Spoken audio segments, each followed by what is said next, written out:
Hola a todos y todas. Hoy tenemos el gusto de saludar a Eduardo Argent Bocanegra. Él es doctor en ciencia política, magíster en filosofía política, es abogado y es profesor e investigador de la Pontificia Universidad Católica del Perú. Trabaja los temas de régimen político, de Estado, de partidos políticos y lo hace también pues con una mirada comparada sobre América Latina. Eduardo, gracias por aceptar nuestra invitación y es un gusto saludarte.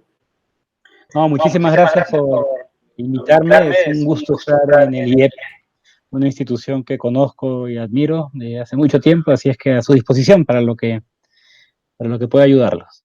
Bueno, muchas gracias, Eduardo.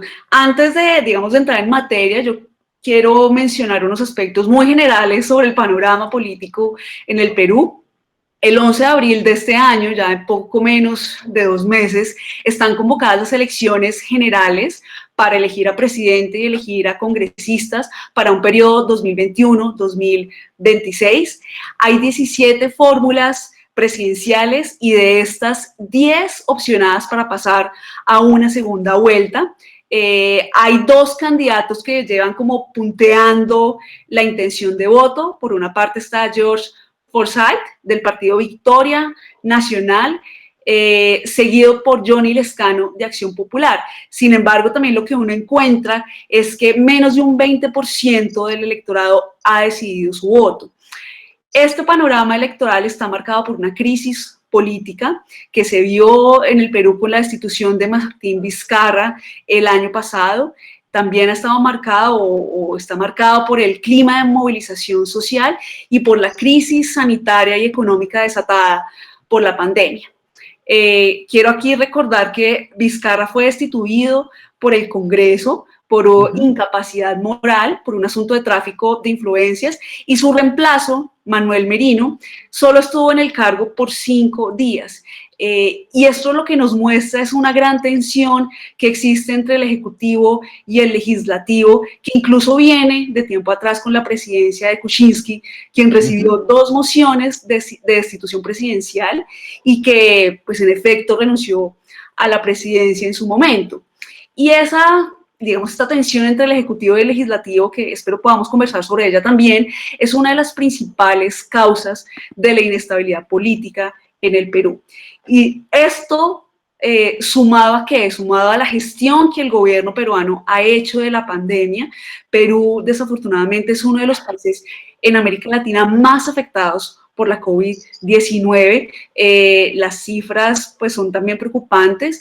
Hay más de 1.280.000 contagiados, se registran más de 45.000 muertes.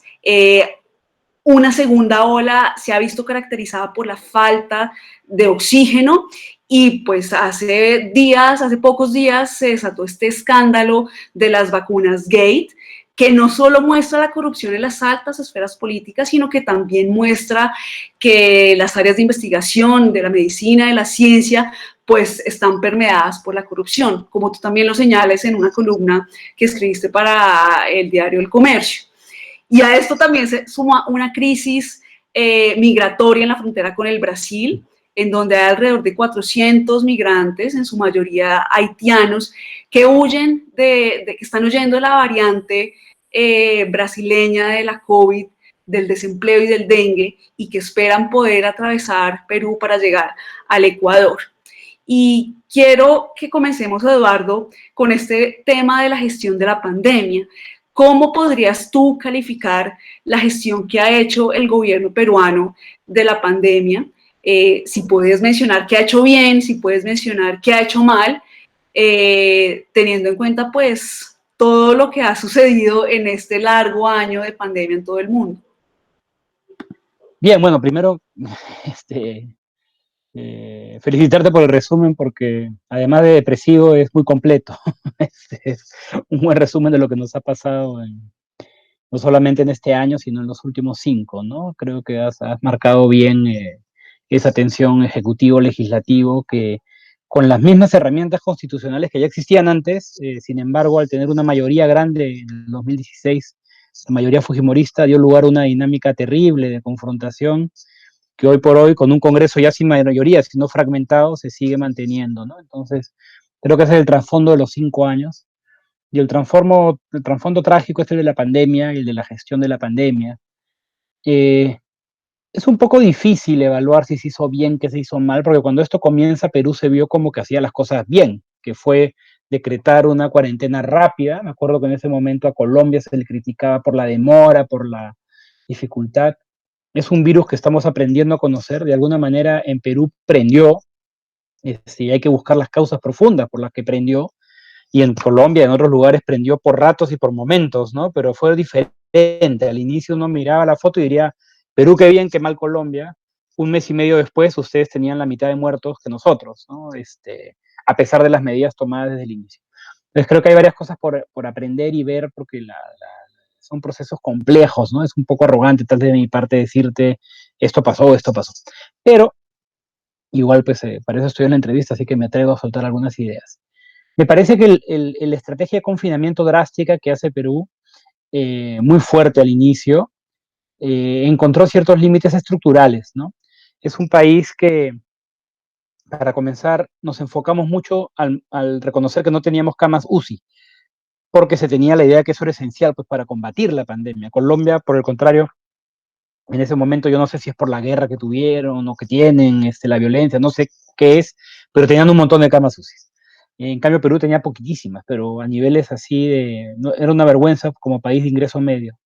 Y se puso mucho énfasis en camas UCI, pruebas rápidas, pero comprando, en parte porque ya no había en el mercado, en parte porque en ese momento también se pensaba que podían servir estas pruebas rápidas, pero serológicas, ¿no? Las que en realidad no sirven mucho para detectar rápido, sino que es más bien con los anticuerpos, que son varias semanas atrás. Un país que se le cae el sistema de salud, un sistema de salud muy débil, con una atención primaria mala, fragmentado, un sistema fragmentado, regionalizado, con muchos problemas, que no fue efectivo al enfrentar lo que hoy sabemos que es esencial, ¿no? Esa primera atención que permite brindar oxígeno a las personas y evitar que siga escalando la enfermedad, ¿no? Hay gente que se va a morir de todas maneras y hay otra gente que le va a dar leve. Y en el intermedio es donde está la guerra, ¿no? Es esa persona que con un apoyo de oxígeno puede evitar llegar a una cama UCI o puede pasar la enfermedad mal, pero relativamente bien. El oxígeno, desde ese momento nos dimos cuenta que el Perú no estaba preparado para lidiar con el tema de oxígeno.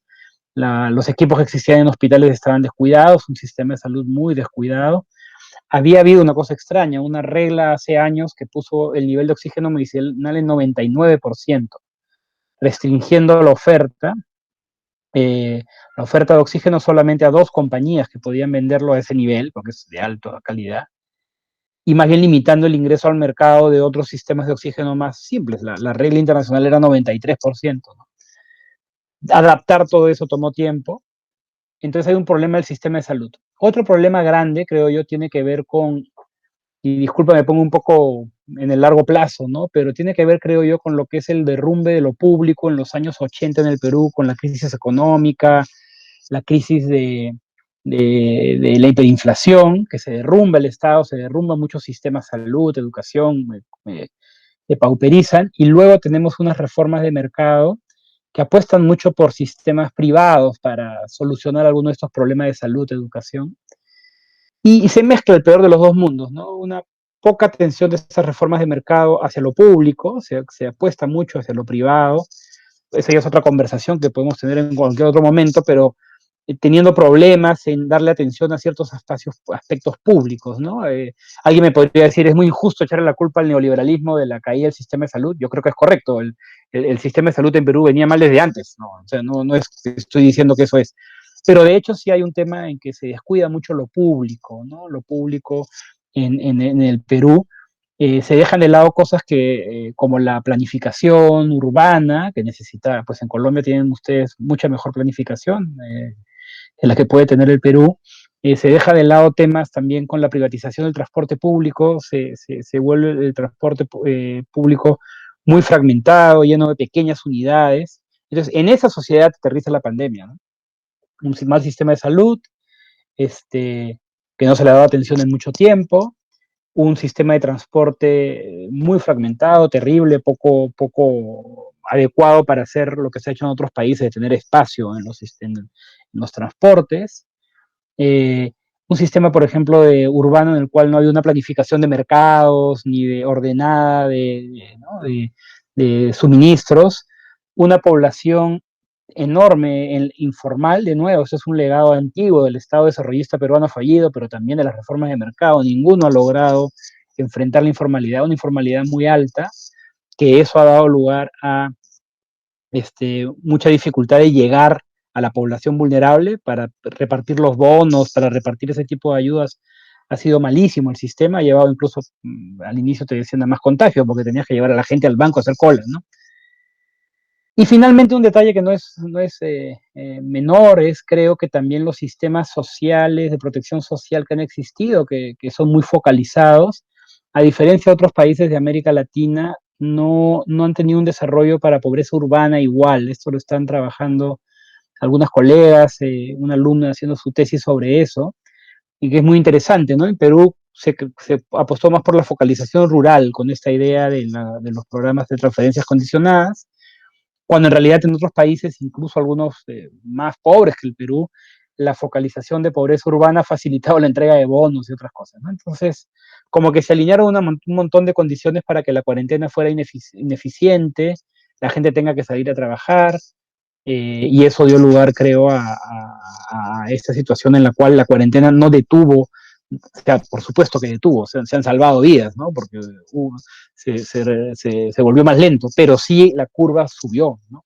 Subió muchísimo, y que hace una gestión de la pandemia entonces por esas causas estructurales, de largo plazo, de políticas públicas complicadas, pero también creo que ha habido problemas de gestión misma de la pandemia, ¿no? La dificultad de las pruebas, de comprar pruebas en forma adecuada, la dificultad de hacer rastreos, el tal vez no dar atención mayor al tema de oxígeno, que ha llevado a que nos agarre la segunda ola todavía con problemas serios en la adquisición de oxígeno, dificultades en la compra de la vacuna también, nos hemos demorado en eso, ha sido regional, no solo Perú, pero digamos que también hemos fallado en eso hasta ahora que ya recién el nuevo gobierno está logrando empujarlo, ¿no?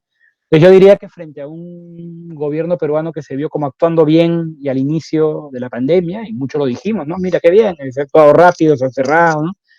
Eso no alcanzó a detener la ola como en otros lados, y además ha habido problemas estructurales y también problemas de gestión que han llevado pues al peor de los mundos de alguna manera, ¿no? La informalidad no ha ayudado, pero tampoco otras medidas concretas que no sirvieron, ¿no? Eduardo, tú ya que mencionas el tema de las vacunas, que hay demora en compra de las vacunas, ¿cómo se ve ese plan de vacunación en el Perú? Y acá también quiero aprovechar para hacerte una pregunta acerca de las vacunas Gate. Es decir, ¿qué es lo que pone en evidencia que la corrupción haya permeado también esa esfera, la esfera de la medicina, la esfera de la investigación? Incluso tú también muy bien lo señalas en esta columna que escribes para el diario El Comercio, científicos y burócratas son culpables. ¿Qué penalidad va a haber allí? Bien, bueno, comenzando por el tema de la compra de vacunas, a todos los países les ha sido complicado comprar vacunas, incluso a los que se adelantaron, ¿no? Tal vez Chile es el que ganó por velocidad puesta de mano, tiene mejor estado. Pero se hizo difícil la compra, las vacunas fueron demorando. El presidente Vizcarra, ¿no? El presidente anterior, había prometido de fin de año, en realidad han llegado ahora recién a fines de enero, inicios de febrero, y ya comenzó un plan de vacunación que viene funcionando bien. El Perú tiene un buen sistema de vacunación, eso sí, pero que tiene que agilizarse porque a ese ritmo vamos a terminar en muchos años, ¿no? Pero en paralelo a la llegada de la vacuna, nos enteramos que primero fue por una revelación del expresidente Vizcarra, que se dijo que se había vacunado. Él sale a explicar, pero con una explicación que no convence a nadie, dijo que había sido parte del ensayo, cuando en realidad lo que ha sucedido es que se autoriza traer un número de vacunas supuestamente para ser usadas a los miembros del ensayo, al personal, que incluso eso está en discusión si fue correcto o no fue correcto, digamos, pero en todo caso ese era el propósito declarado. Sin embargo, con esas vacunas, científicos, además de dos reputadas universidades peruanas, ¿no? Que nadie va a dudar de su, o iba a dudar de su calidad, los grupos que encargados de la vacunación comienzan a entregar algunas de estas vacunas a personas ya no del estudio, sino allegados en forma amplia de la universidad, otros investigadores, luego sus familias, miembros del estudio, como la familia de los investigadores, el presidente Vizcarra, dos ministras, la ministra de Salud, que pocos días antes había dicho que ella iba a ser la última en vacunarse, como el capitán, que es el último que abandona el barco, y ella estaba vacunada, pero cuando dice eso, eh, empresarios, algunos empresarios de farmacéuticas, de laboratorios, perdón, eh, miembros de Cancillería, miembros del Ministerio de Salud, que es un ministerio débil en muchas formas, pero que tiene algunos bolsones de tecnocracia y gente vinculada a esos bolsones, o sea, gente que debía saber lo que estaba haciendo, ¿no? Que tenía que darse cuenta que eso no era correcto. Y sin embargo lo hicieron. Entonces creo que el Perú venía de escándalos de corrupción muy grande con el tema Odebrecht, una clase política muy desprestigiada por su vínculo, sea con esa corrupción o con otra. Esto, digamos, es como, bueno, termina de confirmar pues el nivel de clase política que se tiene. Vizcarra había sido visto por muchos como alguien que, desde que lo veían como un buen presidente hasta quienes lo veían como un presidente mediocre, pero con la intención de parar a alguno de estos grupos mafiosos. Y esto es un golpe enorme pues, para su prestigio. Confirma lo que muchos de sus críticos decían, lo cual no quiere decir que hayan tenido razones los que hicieron, ¿no? No. Ahora la gente que lo vacó en noviembre y dice, ves, está la prueba de que debió ser vacado. No, pues son hechos diferentes, ¿no? Eso que parece sentido común ahorita no lo es con la polarización interna, ¿no? Pero, pero demuestra que lo que sus críticos decían, que era una persona pues mitómana, mentirosa, manipuladora, es verdad. El hombre se vacunó a su esposa, al hermano, y además en su casa, ¿no?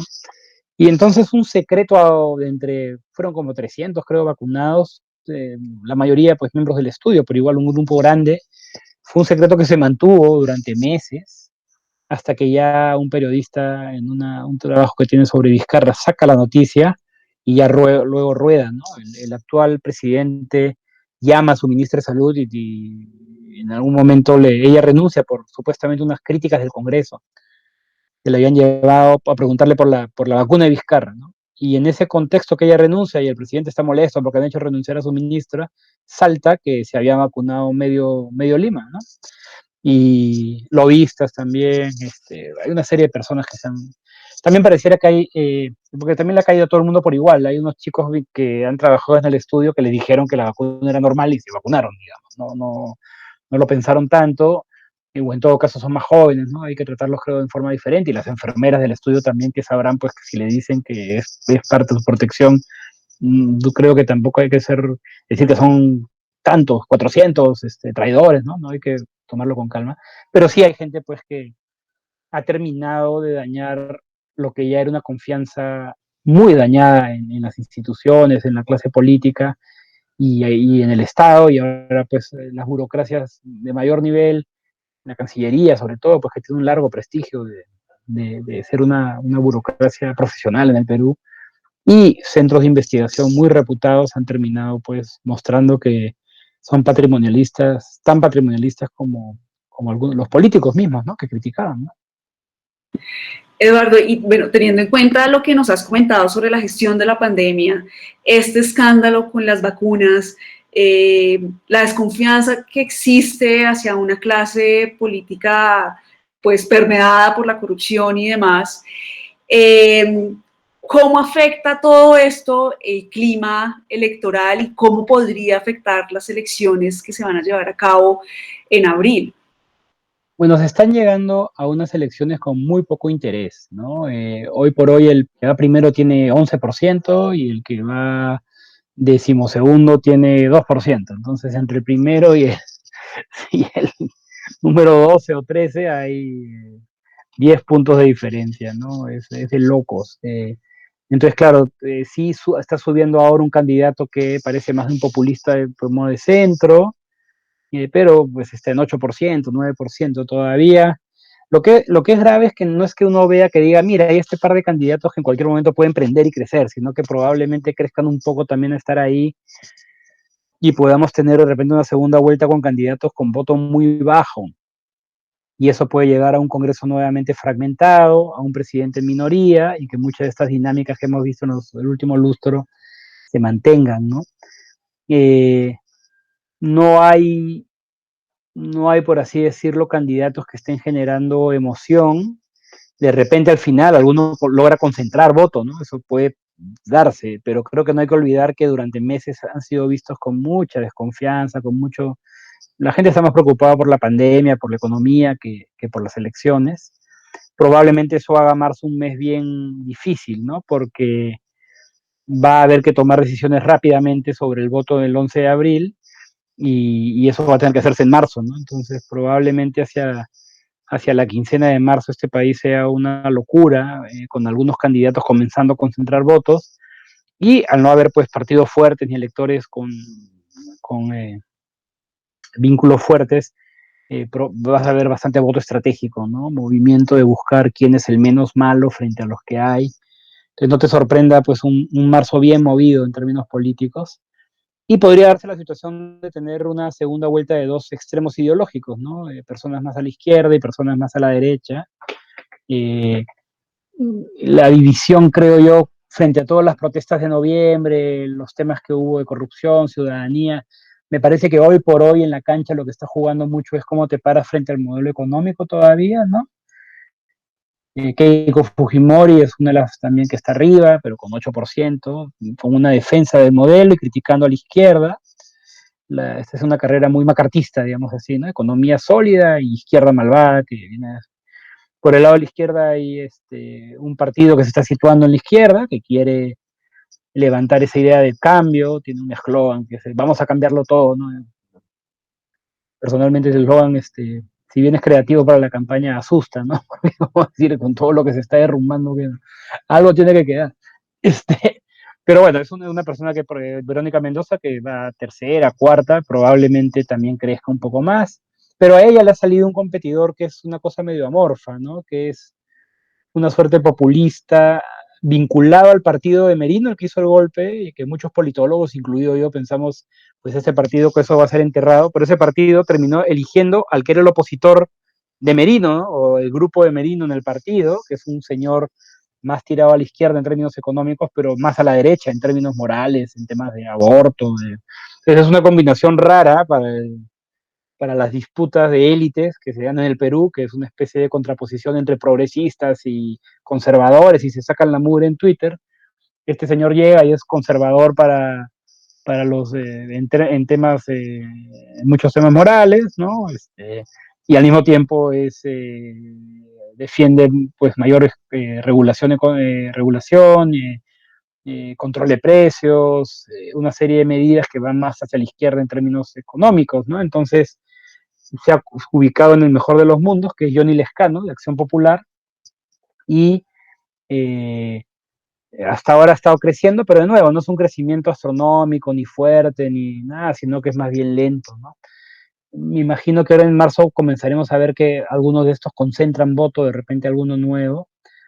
Y bueno, también las reflexiones que, como les pasó a ustedes en Colombia con Fajardo, y esto es que el centro puede ser muy amorfo, ¿no? Puede no ser nada.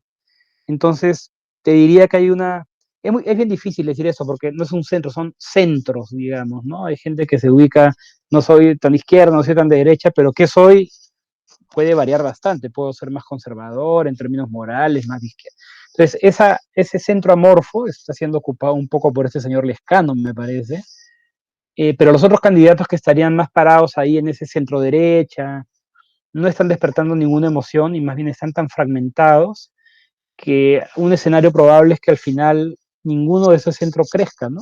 Que termines con centritos pequeños y un par de, algunos que están más a los extremos con un poco más y cualquiera de estos pase pues a segunda vuelta, ¿no?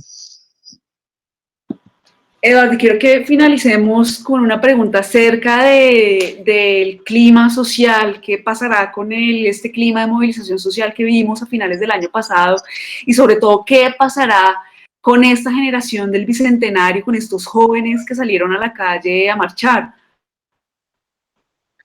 Creo que Perú, para el contexto para esas marchas es que Perú venía siendo un país de movilización baja. No que no hubiese protestas, había muchas protestas locales, ¿no? O críticas, pero no grandes protestas nacionales ni grandes movilizaciones urbanas. Cuando liberaron a Alberto Fujimori, cuando Kuczynski le dio el indulto a Fujimori, fueron unas marchas que comparadas con marchas en la región eran pequeñas, ¿no? Eran algunos miles de personas en la calle, ¿no? Pero no había esa movilización. Y yo creo que de alguna manera el Congreso pensó que ese era el Estado común. Y de hecho en Perú ha habido movilizaciones que ha hecho retroceder al Congreso antes, con elección de magistrados del Tribunal Constitucional, cuando el fiscal de la Nación quiso desmembrar el equipo Lavajato que está investigando la corrupción, hubo movilizaciones y los políticos, las autoridades retroceden, ¿no? Pero eran movilizaciones relativamente chicas y más bien lo que los hacía retroceder creo que eran pues la propia debilidad de la política en muchos casos, ¿no? Entonces uno esperaría que cuando se da la salida de Vizcarra, había un estado de ánimo muy crítico del Congreso, ya las encuestas ya lo mostraban, pero pudo haber sido una semana de protestas no muy grandes y que luego se hubiese apagado. Ese era un escenario que muchos creo teníamos en la cabeza. Muchos decíamos, oye, esto es diferente porque la gente está muy molesta. Pero aún estando dentro de esa lógica, que era la que yo me colocaba como analista, pensaba, la gente está molesta, va a salir a marchar y de repente eso se retroceder al Congreso porque ya ha pasado otras veces. Pero lo que se vio fue apoteósico, ¿no? Fue enorme. Fueron marchas en diferentes ciudades, en diferentes barrios. La pandemia ayudó a que se descentralizara, como que como no se podía concentrar todo el mundo en el centro, hubo gran gente en el centro, pero también en diferentes partes de la ciudad, en parques, en muchos jóvenes, esta generación supuestamente del Bicentenario, eh, que terminaron haciendo caer al gobierno de Merino, ¿no? Fueron marchas como no se había visto en muchísimo tiempo, incluso te diría, si tú ves la cantidad de marchas descentralizadas y lo que las respuestas en las encuestas de cuánta gente marchó, te diría que no son novedosas en la historia del Perú, ¿no? Nosotros tenemos en la mente las marchas de la transición del 80, 78, 80, que fueron muy grandes, pero eran más concentradas en el centro de Lima, más vinculadas a sindicatos en ese momento. Esto era una cosa muy ciudadana y muy fragmentada. Por lo mismo, creo yo, no fue algo que se replicara fácilmente. En semanas posteriores hubo conflictos con los agroindustriales por el tema de una ley agroindustrial que se dio en varios valles del Perú, y se convocaron a marchas, pero ya eran marchas mucho más pequeñas, digamos, ¿no? Entonces, creo que fue una coyuntura muy precisa que le sacaras a un presidente un Congreso que estaba muy desprestigiado en pandemia, que la gente decía, bueno, ya que este presidente termine, ¿no?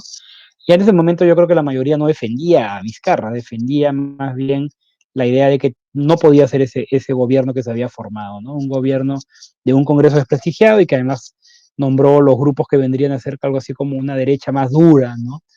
Que no eran pues en línea con lo que la mayoría de la gente pensaba. Entonces se vio como un golpe, se hizo caer ese gobierno, se le presionó, hubo renuncias, el Congreso, los muertos, mueren dos jóvenes en las protestas, muchos heridos, no se sabe bien por qué la policía actuó con tanta dureza como se dio, y cae el gobierno, y surge un nuevo gobierno que es que también es un gobierno débil, finalmente depende del Congreso que había vacado a Vizcarra, ¿no? Que se tiene que comer su orgullo, ya nombrarlo y bueno, ver qué es lo que puede hacer, ¿no?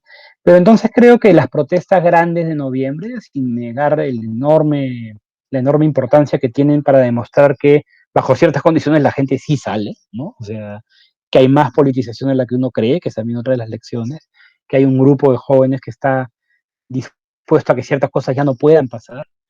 También es cierto, sin embargo, que fue excepcional, no es algo que creo que se va a repetir con facilidad. Tiene que haber algo pues muy simbólico que llegue a marchar. Por ejemplo, yo creo que si hubiese otra destitución del presidente actual, probablemente haya un rechazo, no porque lo quieran necesariamente, sino porque se ve como una irresponsabilidad de la clase política. Eh, pero tampoco creo que haya que, digamos, todos sabemos en ciencias sociales que los momentos en que hay demanda ciudadana y presión ciudadana, muchas cosas pueden cambiar, ¿no? Que cuando los procesos de reforma van de la mano con esta demanda, pues eso es bueno. Algo de eso hay ahí. pero mientras no esté canalizado en forma política más clara, mientras no haya una mejor participación y educación política para hacer seguimiento a procesos o para estar poniendo el ojo en ciertas cosas, me parece que no hay que sobredimensionar lo que representa para un cambio lo que sucedió. Creo que es una generación que está mucho más alerta y mucho más atenta, que ya se acostumbró a vivir en un país con cierto crecimiento económico, con cierta democracia, con cierta libertad de expresión, y que defendió en su momento pues lo que estaba pasando. Incluso uno de los temas de defensa de esta generación era la reforma universitaria, ¿no? Que es una idea simpática, jóvenes defendiendo que tengas un mejor sistema universitario, ¿no?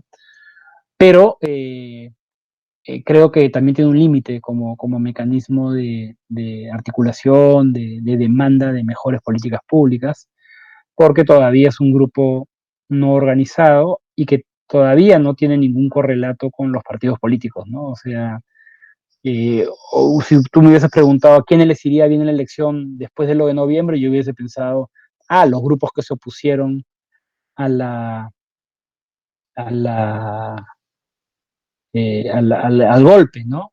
Y sin embargo, esos grupos están bastante por debajo ahora. No es que le está yendo bien a los que apoyaron el golpe, ni mucho menos, tampoco les está yendo bien, pero no ha sido el evento que marcó las elecciones. Me parece que estamos más centrados en el tema de la economía antes que en el intento de golpe, ¿no? O el haber derrocado ese gobierno en las protestas de noviembre. Me parece que estamos más centrados en temas económicos, el modelo económico, que en esas discusiones, ¿no? De noviembre. Aunque probablemente creo sí, si alguno de los que está ahorita en carrera sube y ha sido alguien que apoyó lo que pasó en noviembre, probablemente sí le juegue en contra en una segunda vuelta, ¿no? Pero hoy por hoy no aparece en el centro de las discusiones de la campaña, ¿no? Eduardo, pues nuevamente muchas gracias por tu tiempo, gracias por aceptar esta invitación y bueno, recibe un saludo desde Bogotá.